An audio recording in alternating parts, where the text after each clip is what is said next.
Ego அப்படி இல்லை.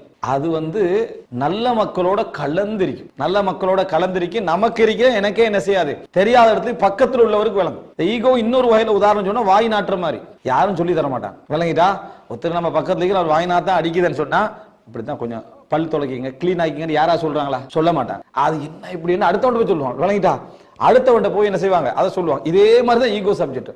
அந்த மாதிரி ஒரு ஃபீல் வந்துட்டேன்னா நீங்க இதை கொஞ்சம் தவிர்த்துக்கங்க என்று சொல்ல மாட்டாங்க. என்ன காரணம்னா அவர் ஏற்றுக்கொள்ள மாட்டார். அதனால அதை நம்ம என்ன செய்வதில்லை, சொல்லுவதில்லை. எனவே இது எல்லாருடன் கலந்திருக்கக்கூடிய ஒரு மனப்பான்மை. இது அந்த நபர்களுக்கே விளங்காது.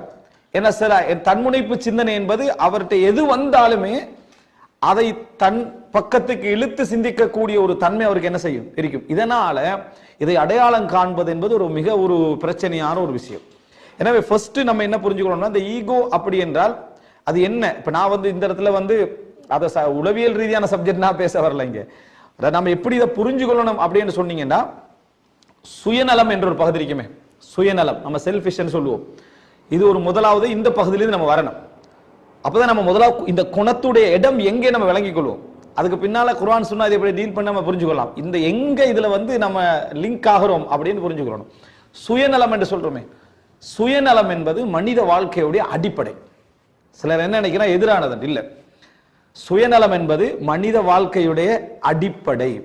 அது நீங்க பொதுநலம் என்ன செஞ்சாலும் அதுக்கு பின்னால அந்த சுயநலம் தான் அது பொதுநலத்துக்கான காரணம். அந்த சுயநலம் தான். நல்ல முறையில தர்மம் செய்யுங்க என்று சொன்னா அதுக்கு பின்னால நான் எப்படியாவது சொர்க்கம் போயிடணும் என்றதுதான் அதுல இருக்கும். நான் சொர்க்கம் போயிடணும், நான் நிறைய தர்மம் செய்யறதன் மூலம் யா அல்லாஹ் என்ற பாவங்கள் என்ன செஞ்சிடணும், மன்னிக்க. நான் நிறைய தர்மம் செய்யறது மூலம் இவருடைய பாவம் மன்னிக்கப்படணும் யாரும் என்ன செய்யறது இல்லை, நினைக்கிறது இல்லை. அதுக்கே நான் தர்மம் செய்யணும் தான் நினைப்பாங்க. நான் தர்மம் செய்வதன் மூலம், நான் அமல் செய்வதன் மூலம் எப்படியாவது நான் போயிடணும். அடுத்த கட்டம் தான், அதாவது நீ சொர்க்கமா நான் சொர்க்கமான்னு வந்ததுல அதுல தாயோ தம்பியோ அண்ணனோ இருந்தாலும் என்ன செய்யும், ஒதுக்கிடுவோம். யௌம யஃபிருல் மர்உ மின் அஹி வ உம்மிஹி வ அபி வ ஸாஹிபதிஹி வ பனி லிக்குல்லி இம்ரிஇன் யௌமஇதின் ஷஅனு யுக்னி. தந்தை தாய் எல்லாரையும் விட்டு என்ன செஞ்சிருவாங்க, ஓடிடுவாங்க. எதுக்காக வேண்டி? நரகத்திலிருந்து தப்புவதற்காக. அந்த நாள் வர முன்னாலதான் அல்லாஹ் தஆலா இங்க வச்சு என்ன சொல்றான், கு அன்ஃபுஸக்கும் வ அஹ்லீக்கும் நாரா, உங்களையும் உங்கள் குடும்பத்தை நரக நெருப்பை விட்டு பாதுகாத்துக்கங்க. மறுமை நாள்ல லா உக்னியன்கும் ஷையா, ரசூல் ஸல்லல்லாஹு அலைஹி வஸல்லம் சொன்ன மாதிரி உங்களுக்கு எதுவுமே என்ன செய்ய முடியாது, செய்ய முடியாது என்ற மாதிரி. எனவே சுயநலம் வாழ்க்கையுடைய ஒரு இயல்பு. அல்லாஹ் தஆலா குர்ஆன்ல சொல்றான், அலைக்கும் அன்ஃபுஸக்கும் லா யதுர்ருக்கும் மன் தல்ல இதா ஹததைத்தும், உங்களை நீங்கள் கவனித்துக் கொள்ளுங்கள்.